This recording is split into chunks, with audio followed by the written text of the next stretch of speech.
Hello everyone, आप सभी को मेरा YouTube channel RD nursing career में हार्दिक स्वागत है। जो कि आज से नर्सिंग सुपरिटेंडेंट का आरआरबी का एग्जाम होने वाला है, तो उसके ऊपर में हम लोग कुछ डिस्कस करेंगे, कुछ टिप्स देने वाला हूं मैं।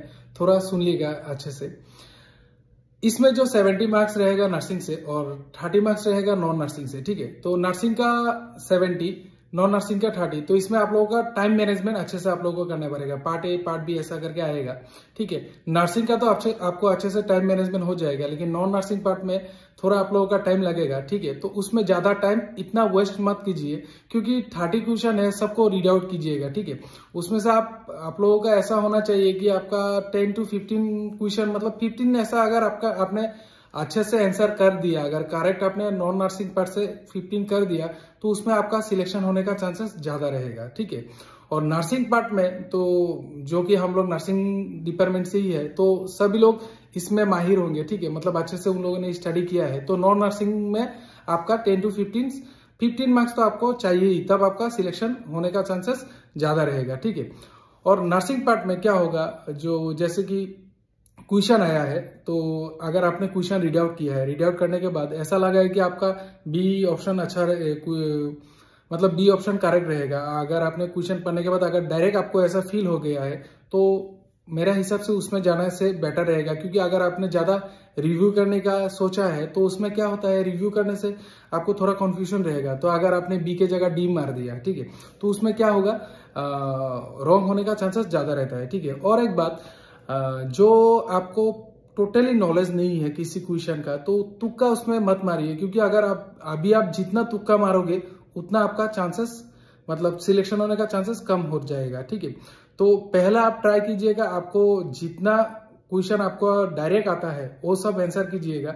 ऐसा आप सोच लीजिएगा 65, 70 और एबव 70 अगर आपने स्कोर कर लिया है आफ्टर नॉर्मलाइजेशन, मतलब जो कि 2-3 दिन ये एग्जाम होने वाला है, तो सबका किसी ना किसी दिन, तो किसी ना किसी शीट में तो कोई ना कोई क्वेश्चन तो हार्ड रहेगा। ठीक है, तो सबको क्वेश्चन होने के बाद, सब एग्जाम होने के बाद नॉर्मलाइजेशन होने वाला है। ठीक है, तो उसमें क्या रहेगा, मार्क्स जो रहेगा वो ऐसे सोच लीजिएगा 65, 70 या अबव 70 होने से आपका चांसेस ज्यादा रहेगा सिलेक्शन होने में।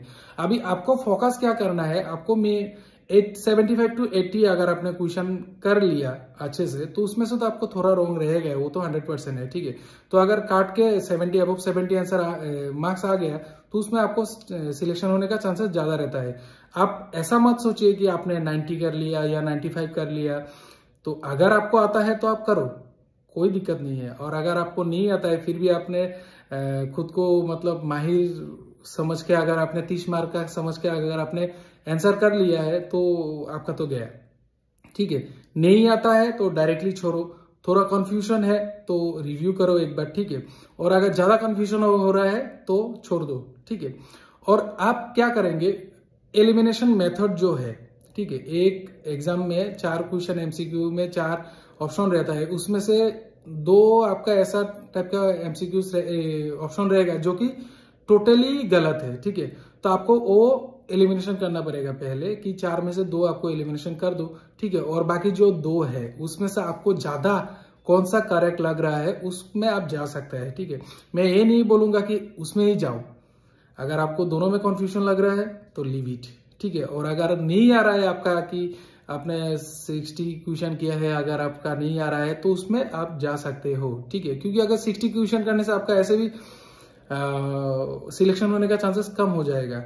अभी होगा कि नहीं वो मुझे पता नहीं होगा, क्योंकि क्वेश्चन कैसा आएगा वो मुझे भी नहीं पता, आपको भी नहीं पता। ठीक है, तो एलिमिनेशन अप्लाई कीजिएगा, और ऊपर से ज्यादा क्वेश्चन को थ्रोली, मतलब कूल माइंड में अच्छे से थ्रोली स्टडी कीजिएगा।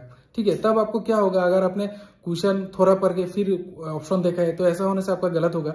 आप थोरोली रीड आउट कीजिएगा क्वेश्चन को, देन ऑप्शंस को देख के एलिमिनेट करके आंसर कीजिएगा। और अगर आपको डायरेक्ट क्वेश्चन का आंसर आ रहा है तो वेल एंड गुड है। ठीक है, नॉन नर्सिंग पार्ट से क्या होगा, आपने 15 क्वेश्चन अगर कर लिया, ठीक है, तो आपका चांसेस ज्यादा रहेगा। और अभी सबका जैसे एग्जाम से पहले थोड़ा स्ट्रेस रहेगा। ठीक है, तो स्ट्रेस लेके कुछ फायदा नहीं मिलेगा, स्ट्रेस मत लो। और ऊपर से एग्जाम सेंटर में हड़बड़ी में मत जाओ। ठीक है, कि अभी टाइम नहीं है, मुझे जल्दी जाना, मुझे हड़बड़ी में जाना होगा, ऐसा नहीं। सुबह में थोड़ा जल्दी निकल जाओ, या आपका शिफ्ट होने से पहले जल्दी निकल जाओ, तो कि आधा घंटा 1 घंटा पहले पहुंच जाओ, कोई दिक्कत नहीं। वहां पे जाके शांत से कहीं जगह पे बैठो, कुछ खाना पीना खा लो। एम्प्टी स्टमक में मत जाओ एग्जाम में, क्योंकि उसमें आपको ऐसा होगा, सर चक्कर आएगा, भूख लगेगा, उसमें माइंड डिस्ट्रैक्शन रहेगा। तो एम्प्टी स्टमक में मत जाओ, कुछ खाना खा के जाओ, स्ट्रेस मत लो, और दूसरा लोग क्या कर रहा है वो मत देखो, ठीक है। तुम भी एस्पिरेंट हो, वो भी एस्पिरेंट है, कोई एक से एक कोई तेजमार का नहीं है, सब अपने आप में सब 100% लेके ही आया है, ठीक है। सबको नौकरी चाहिए, ठीक है। तो वो क्या कर रहा है ये मत देखो, तुम्हारा साइड वाला क्या कर रहा है वो मत देखो, तुम अपने पर फोकस करो, ठीक है। और ऊपर से और एक बात आया, तुम्हारा जो डॉक्यूमेंट्स है, ठीक है, आधार कार्ड जो है या डॉक्यूमेंट जो है, आधार कार्ड तो लेके जाना है, ये सब साथ में लेके चलो, क्योंकि नहीं तो फिर आपने ओरिजिनल लेके चलो, क्योंकि वहां पे फिर ऐसा सिचुएशन आ जाएगा क्या कि आपको एंट्री नहीं मिल रहा है, ये सब में थोड़ा आपका और माइंड डिस्ट्रैक्शन हो जाएगा। एग्जाम देने वाले हो, आप लोगों का फ्रेंड सर्कल मिलेगा, ठीक है। तो यहाँ पे ऐसा नहीं है कि मिल गया चलो एंजॉय करो, फुर्ती करो, ऐसा मत करो। आफ्टर एग्जाम उन लोगों से बात करो, ठीक है। बिफोर एग्जाम जितना हो सके थोड़ा शांत रहो, अच्छे से रहो, आप लोगों के लिए वो फायदेमंद होगा, ठीक है। और एक बात, मैथमेटिक्स जो मैथ्स का क्वेश्चन आएगा, ठीक है, लॉजिकल रीजनिंग का क्वेश्चन आने वाला है, ठीक है। ये सब में अगर आपको लग रहा है कि ये क्वेश्चन टाइम कंज्यूमिंग है, तो मेरे हिसाब से छोड़ दो, क्योंकि तुम्हें कितना चाहिए वो देखो, तुम नर्सिंग पार्ट से कितना मतलब तुमने किया है, उस हिसाब से नॉन नर्सिंग में आंसर करो, ठीक है। ज्यादा टाइम मत लो नॉन नर्सिंग पार्ट में, क्योंकि जो जिस क्वेश्चन में अगर आपको ने ज्यादा टाइम दे दिया है, नेक्स्ट क्वेश्चन आपको करने में थोड़ा और ज्यादा टाइम लग जाएगा, ठीक है। तो कूल माइंड में जाओ, आप लोगों को नौकरी मिलने वाला है, डोंट वरी। तो मेरे ओर से आप सभी को बेस्ट ऑफ लक, अच्छे से एग्जाम देना है।